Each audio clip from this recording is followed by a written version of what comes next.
Kenaikan pajak pertambahan nilai atau PPN menjadi 12% yang akan mulai berlaku tahun depan menuai kritik publik. Belakangan, saling tuding antara Gerindra dan PDI Perjuangan soal siapa inisiator kenaikan PPN menjadi 12% mengemuka. Wakil Ketua Komisi 11 DPR RI, fraksi Partai Gerindra, Muhammad Haikal, mempertanyakan sikap PDI Perjuangan yang mengungkit kenaikan PPN. Gerindra menyebut PDIP seolah memunculkan narasi dengan solusi yang menjerumuskan Presiden Prabowo melanggar undang-undang. Isu kenaikan PPN ini kok rasa-rasanya ya, ini sering diungkit oleh tokoh-tokoh PDIP. Begitu loh Pak. Kalau saya lihat dari medianya munculnya, itu jangankan bicara bulan-bulan ini. Baru 1-2 bulan Pak Prabowo terpilih sebagai presiden, itu rekan Bapak sudah bicara duluan. Itu nanti ada PPN yang harus kita pertimbangkan lagi. Itu di bulan Maret, Pak. Lalu di bulan September diulang lagi. Lalu di bulan November diulang lagi. Dan seterusnya. Makanya jangan disebar narasi bahwa solusinya seperti ini loh. Solusi yang ditawarkan itu adalah menjerumuskan Pak Prabowo untuk melanggar undang-undang. Nah itu yang kita keberatan. Sementara itu, politikus PDI Perjuangan Hendrawan Supratikno menegaskan PDI Perjuangan bukanlah inisiator kenaikan PPN menjadi 12%. Hendrawan meminta partai politik di DPR duduk bersama, mencari solusi dan bukan saling tuding. PDI Perjuangan bukan inisiatornya. Kita sudah menjadi jelas bahwa ini adalah inisiatif pemerintah. Itu yang pertama. Terus yang kedua, baik PDI Perjuangan maupun Gerindra, dan saya yakin partai-partai yang lain memiliki persepsi yang sama, yaitu bahwa kondisi ekonomi masyarakat sedang berat, dan bahkan kalau bisa diturunkan PPN-nya. Nah kalau sudah keinginannya sama, niatannya sama, tinggal duduk bersama. Pak Haikal ini kan kalau duduk di depan bersama dengan Pak Dolfi, Pak Wihadi duduknya bersama dengan Pak Said Abdullah di Badan Anggaran. Jadi didiskusikan, cari jalan keluarnya. Apakah misalnya kita bisa berimajinasi, apakah harus dengan peraturan pemerintah pengganti undang-undang, Perpu, atau yang lain? Direktur Eksekutif Indonesia Political Review, Iwan Setiawan menilai, pernyataan Partai Gerindra soal PPN 12% didukung PDIP pada era Jokowi bermakna bahwa partai politik manapun yang menang pemilu pasti berpihak pada pemerintahan. Menurut Iwan, kondisi negara yang saat ini butuh dana untuk menutupi defisit APBN dan bayar utang negara memaksa partai politik pengusung menyetujui dan menjalankan keputusan pemerintah, termasuk PPN 12%. Saat ini memang negara kita membutuhkan uang yang cepat agar menutupi defisit APBN. Pernyataan partai politik itu sesuai dengan posisi mereka di mana. Nah, PDIP pada saat itu berada dalam pemerintahan. Nah, saat ini ketika mereka menolak kemudian, karena PDIP berada dalam posisi oposisi. Semoga di penghujung tahun ini, pemerintah bersama DPR mampu mengambil keputusan dengan sebaik-baiknya manfaat untuk rakyat Indonesia. Supaya kehidupan masyarakat tidak semakin sulit dan kepercayaan publik terhadap pemerintah tidak menurun. Tim Liputan, Kompas TV. Saudara, setelah keputusan kenaikan PPN menjadi 12% resmi akan diberlakukan pemerintah pada 1 Januari 2025, Partai Gerindra dan PDI Perjuangan saling tuding soal siapa sebenarnya yang menginisiasi atau pengusul awal kebijakan ini. Gerindra menyebut kenaikan PPN ini merupakan usulan dari PDI Perjuangan yang diputuskan pada tahun 2021 silam. Sementara di sisi lain PDI Perjuangan mengklaim pemerintah dimungkinkan untuk menetapkan tarif PPN dalam rentang 5 hingga 15%. Untuk mengulasnya soal ini kita akan bahas bersama dengan sejumlah narasumber yang sudah hadir, kemudian adalah pengamat politik Universitas Padjadjaran, ada Mas Kunto Adiwibowo. Selamat pagi Mas Kunto. Pagi, Mbak. Apa kabar? Kabar baik, Alhamdulillah Mas Kunto. Sementara untuk dari elit partai politiknya, kami sudah berusaha betul untuk mengundang dari Partai Gerindra dan juga kemudian dari PDI Perjuangan. Tapi sampai saat ini tampaknya belum terkonfirmasi Mas Kunto dan juga pemirsa ya. Sayang sekali, padahal kita membahas soal nasib warga kelas ekonomi menengah begitu yang makin terhimpit ya, sudah jadi tulang punggung keluarga, sekarang jadi tulang punggung negara.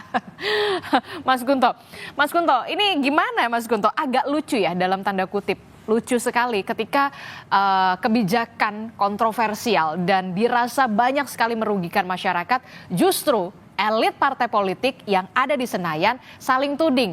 PDI Perjuangan, Gerindra. Ini siapa nih inisiatornya? Sebenarnya PDIP nih. Nah, ini gimana nih Mas Kunto?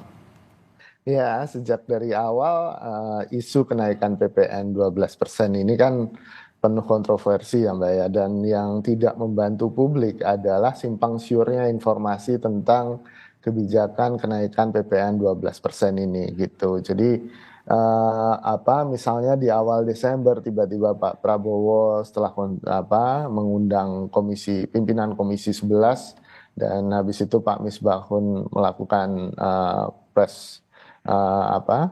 statement bahwa yang naik PPN 12% itu hanya barang mewah. Lalu kemudian tidak sampai seminggu setelah itu Bu Sri Mulyani kemudian mengumumkan barang-barang atau Menteri Keuangan ya, Kementerian Keuangan mengumumkan ini loh barang-barangnya loh, kok di dalam daftar itu tidak hanya barang mewah ternyata yang naik. Lalu kemudian ada juga saling lempar antara Pak Zulhas Menko Pangan dengan Bu Sri Mulyani soal beras premium yang katanya dikenai pajak, lalu Pak Zulhas bilang enggak. Nah ini Mbak, keruwetan komunikasi dan keruwetan informasi ini yang membuat konteks kenaikan PPN 12% hari ini tidak hanya berat bagi rakyat, tapi juga membingungkan rakyat gitu kan. Jadi dalam artian akhirnya siapa yang bisa kita percaya, akhirnya siapa yang bisa kita pegang, apakah jadi, lalu kalau jadi barang apa saja yang kena PPN 12%, benar nggak hanya barang mewah atau semua barang konsumsi akan kena. Nah ini yang sampai saat ini masih menjadi isu besar di masyarakat dan ini masalahnya adalah isu kepercayaan kan Mbak. Trust issue kalau anak sekarang bilang gitu. Ya misalnya kalau kita lihat kilas balik PPN naik di tahun 2022 ya, itu setelah sekian lama PPN nggak naik 10% dari tahun 83 kalau nggak salah sampai 2022 baru naik. Informasinya pun ditahan-tahan oleh pemerintah, tapi karena ada perasaan oh ya mungkin udah wajar harus naik karena udah lama. Nah sekarang ini baru naik 2 tahun kemarin gitu kan, tiba-tiba harus naik lagi tapi nggak ada penjelasan yang memuaskan bagi masyarakat dan menurut saya ini yang jadi problem dan akhirnya ditambah dengan keruwetan saling tuding siapa duluan yang mengusulkan kenaikan PPN 12% ini dan menurut saya ini salah satu isu yang mengaburkan lagi, membuat bingung publik, membuat bingung masyarakat. Sebenarnya masalahnya ini adalah masalah rakyat atau masalah elit kan gitu kan. Itu cuma sekedar saling lempar kesalahan atau mereka ingin membuat solusi yang baik untuk masyarakat. Nah menurut saya ini yang jadi persoalan besar di PPN 12%, bukan hanya soal hitung-hitungan matematis keuangan ya Mbak, tapi kan misalnya Bu Sri Mulyani bilang 12% itu relatif rendah dari apa kan gitu. Relatif rendah untuk siapa? Itu yang kemudian menjadi pertanyaan besar begitu ketika kita lihat di akhir tahun dan juga di awal tahun ini ancaman PHK sudah di depan mata begitu. Apa yang harus dilakukan sebenarnya dalam hal ini oleh pemerintah pusat? Komunikasi politik semacam apa yang seharusnya dimiliki oleh pemerintah pusat? Jangan sampai kemudian rakyat kebingungan, loh kok jadi begini? Sebenarnya pemerintah seperti apa begitu? Ya sebenarnya orang Indonesia itu orang yang baik-baik sama pemerintahnya kan Mbak gitu. Mereka percaya, mereka punya dukungan yang luar biasa terhadap pemerintah. Nah, menurut saya yang harus dilakukan oleh pemerintah adalah ngomong secara transparan, terus terang, sebenarnya duit yang dari kenaikan 1% yang kemungkinan diestimasi sekitar 50 triliun pendapatannya per tahun ini, sebenarnya untuk apa kan gitu. Ini yang jadi penting karena Harus ada jangan transparansi di situ. betul, karena Bu Sri Mulyani sendiri alasannya karena menyesuaikan dengan kondisi internasional, karena menyesuaikan pajak di negara lain juga tinggi kan, bukan itu masalahnya. Kita nggak jor-joran atau apa bangga-banggaan bahwa pajak kita lebih tinggi kan gitu. Itu bukan standar atau bukan indikator bahwa kita adalah negara yang makmur, bukan sama sekali gitu. Misalnya di ASEAN, PPN kita kalau jadi 12% hanya sama dengan Filipina 12%. Singapura sendiri hanya 9% gitu kan. Thailand hanya 7%. Tertinggi di Indonesia di ASEAN. Betul, Indonesia dan Filipina. Perbandingannya sama siapa? Kan di awal-awal misalnya banyak buzzer atau influencer yang bilang ini sama dengan negara-negara Skandinavia ya. Negara Skandinavia pendidikannya gratis kan gitu. Pengobatannya gratis. Apakah mau disamakan dengan mereka? Nah, ini yang menurut saya komunikasinya nggak jelas gitu. Sebenarnya untuk apa kenaikan 1% ini yang harus dikomunikasikan dengan baik oleh pemerintah pusat daripada saling menyalahkan siapa duluan yang mengesahkan undang-undang ini Mbak gitu. Oke, ada upaya yang kemudian dikatakan upaya pengaburan untuk kemudian saling tuding siapa yang duluan menginisiasi dari kenaikan PPN 12%, tapi nyatanya pemerintah pusat saat ini sudah memutuskan bahwa PPN 12% ini akan berlaku 1 Januari 2025 begitu ya. Yang kemudian menjadi pertanyaan saya adalah di media sosial juga kan banyak sekali penolakan yang terjadi, bahkan sudah ada campaign-campaign seperti revisi undang-undang pilkada kemarin, peringatan darurat, petisi bahkan sudah diutarakan atau disuarakan juga di media sosial. Mungkinkah kemudian gelombang-gelombang aksi penolakan ini akan berlanjut ke dunia nyata? Dalam hal ini adalah aksi demo yang diupayakan oleh civil society untuk adanya pemerintah pusat mengkaji ulang atau bahkan membatalkan kebijakan ini. Iya Mbak, kalau menurut saya apa yang dilakukan oleh teman-teman K-popers kemarin hari Kamis ya, tanggal 19 ikut kamisan di depan istana itu sudah sangat tepat, karena memang kalau dalam undang-undang harmonisasi peraturan pajak sendiri gitu kan, itu di pasal 7-nya ayat 3 diatur bahwa tarif PPN itu bisa diubah paling rendah 5% dan paling tinggi 15%. Ya kan. Lalu di ayat selanjutnya disebutkan bahwa perubahan tarif PPN diatur dengan peraturan pemerintah setelah disampaikan oleh pemerintah kepada DPR untuk dibahas dalam penyusunan RAPBN. Nah, ini kan bolanya ada di pemerintah kan, Mbak, sebenarnya. Bolanya bukan di Senayan, bukan untuk mengubah undang-undang atau membatalkan undang-undang, bukan itu. Di undang-undang itu sendiri bolanya ada di pemerintah, bahwa pemerintah berhak kemudian punya kekuasaan untuk kemudian mengatur dari 5 sampai 15%.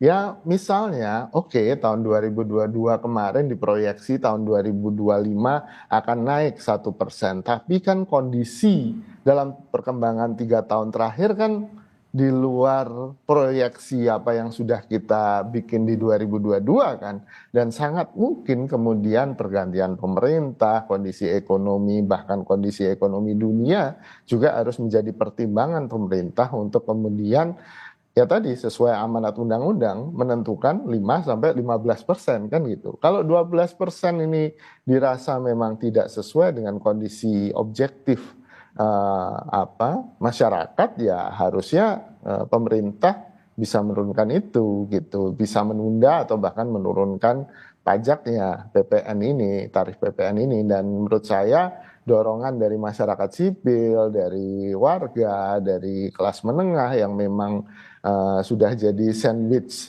class gitu kan, bukan hanya sandwich generation ini kan gitu, dihimpit dari dua sisi. Ini juga menjadi penting bahwa akhirnya pemerintah harus dipaksa untuk mendengarkan apa yang menjadi keresahan warga gitu sih Mbak.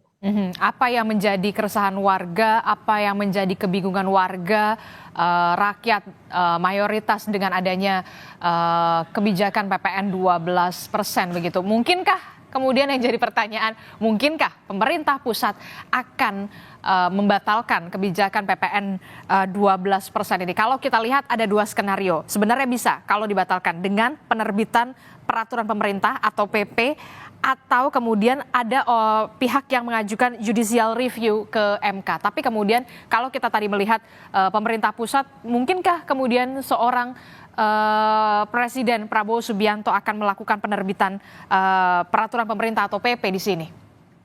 Ya, menurut saya ini ketegasan dan kemudian kebijaksanaan Pak Prabowo sedang diuji, Mbak, gitu. Apakah beliau memang hanya patuh saja terhadap apa yang sudah digariskan oleh pemerintahan sebelumnya, tanpa kemudian mempedulikan nasib warga, nasib rakyatnya yang ada di hari ini, di sekarang, atau memang Pak Prabowo punya sensitivitas yang luar biasa terhadap penderitaan warganya, kan itu. Jadi menurut saya ini ujian bagi Pak Prabowo, karena bolanya memang ada di Pak Prabowo kan gitu, bukan lagi MK, bukan lagi DPR RI gitu kan. Kalaupun Pak Prabowo mau menunggu misalnya, oke, kita naikin dulu deh gitu dan kita lihat reaksi. Saya kan reaksinya akan sangat besar dan masif ya Mbak, karena kita mungkin belum kebayangkan berapa kenaikan harga-harga ketika PPN itu naik. Begitu harga bahan bakar minyak naik, itu saja deh gitu kan, logistik naik gitu kan, semua barang akan naik kan gitu. Dan ini kan efeknya jadi efek domino gitu kan, tidak hanya satu barang yang naik, semua barang naik. Dan di sini akan kelihatan warga kemudian akan bisa merasakan, oh 1% itu ternyata efeknya sebagian besar. Signifikan. Kan, gitu. Betul. Nah ini yang kemudian menurut saya akan lebih susah lagi untuk ditangkal, untuk kemudian dimitigasi oleh pemerintah di masa depan. Bantuan-bantuan ini kan sifatnya hanya obat sementara kan Mbak. Penyakitnya tetap pada kenaikan PPN 12% yang tidak sesuai dengan kondisi objektif di masyarakat. Nah ini yang menurut saya harus menjadi perhatian bagi Pak Prabowo ya, Presiden Republik Indonesia. Walaupun kemudian kemarin ada kebijakan yang maksudnya memberikan insentif lah ketika kebijakan PPN 12% ini diberlakukan, ada insentif yang kemudian diberikan walaupun hanya sebulan atau 2 bulan begitu. Itulah kemudian sebagai upaya pemerintah pusat dalam hal ini adalah memberikan gula-gula atau bagaimana sebenarnya ini?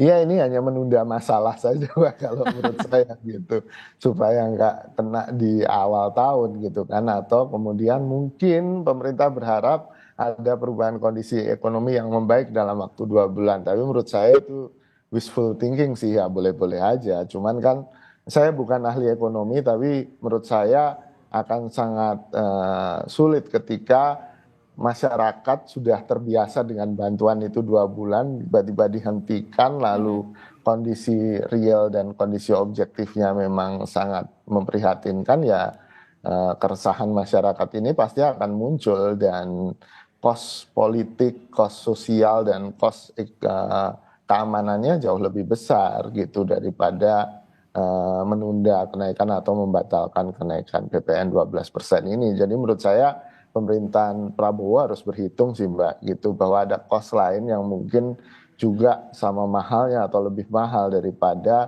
kenaikan yang cuma 1% ini secara ekonomi.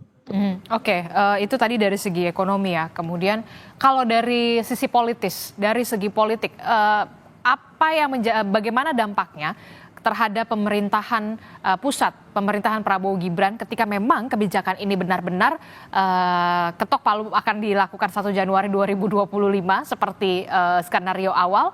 Bagaimana dampaknya, dan jika pemerintah pusat nantinya akan melakukan pengkajian atau membatalkan, apa dampaknya dari segi politik terhadap pemerintahan Prabowo Gibran 5 tahun ke depan? Ya, sebenarnya kalau menurut saya sangat sederhana sih Mbak, bahwa yang pertama legitimasi pemerintahan ini akan menurun gitu, karena dianggap tidak bisa sensitif, tidak bisa mendengarkan apa yang menjadi keluhan dan keresahan warga. Itu yang pertama, apalagi ditambah dengan kesimpang siuran informasi dan ketidaktransparan ini, sebenarnya kenaikan ini untuk apa sih? Nah, ini yang mungkin sangat bisa merongrong legitimasi pemerintahan Prabowo, itu yang pertama. Yang kedua, secara politik juga, kalau misalnya kenaikan ini tetap dilanjutkan, maka secara politik akan terjadi, ya kita akan melihat drama saling lempar kesalahan ini akan terus-menerus akan terjadi Mbak, gitu.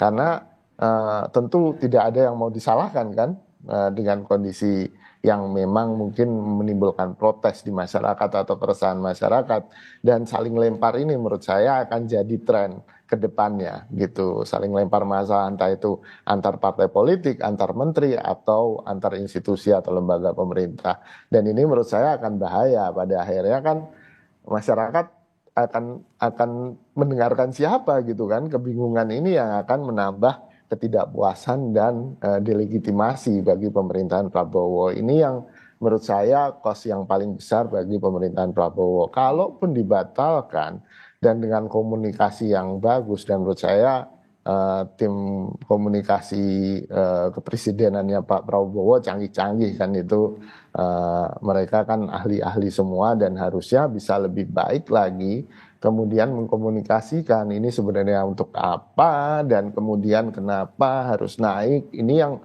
sampai sekarang tidak pernah memuaskan warga gitu kan, karena penjelasannya simpang siur. Nah, kalau memang dibatalkan, ada potensi Pak Prabowo akan jadi pahlawan ini Mbak, gitu kan. Dan menurut saya akan luar biasa secara politik, bahwa di sini Pak Prabowo bisa menunjukkan bahwa dia memang peduli, dia terhadap rakyat, dia memang tidak kemudian disetir oleh pemerintahan sebelumnya. Dia harus mengikuti apa yang sudah diputuskan sebelumnya, dan dia kemudian punya lebih banyak dukungan warga, dan secara politik itu berarti legitimasi yang sangat besar gitu. Dan ini peluang ini harusnya dimanfaatkan dengan baik oleh Pak Prabowo, Mbak. Oke, kita akan lihat dan juga tunggu bagaimana kemudian seorang pemimpin, dalam hal ini adalah Presiden Prabowo Subianto, nantinya akan memilih begitu ya, memutuskan apakah tetap akan menjalankan kebijakan keberlanjutan dalam tanda kutip PPN 12%, ataukah kemudian lebih peka dengan apa yang terjadi saat ini menimpa rakyat kita begitu. Terima kasih Mas Kunto, pengamat politik dari Universitas Padjadjaran, dan sebelumnya kami juga sudah mengundang sebenarnya beberapa anggota dewan dari sejumlah partai politik, namun sayangnya tidak bisa hadir. Terima kasih Mas Kunto. Selamat pagi. Assalamualaikum.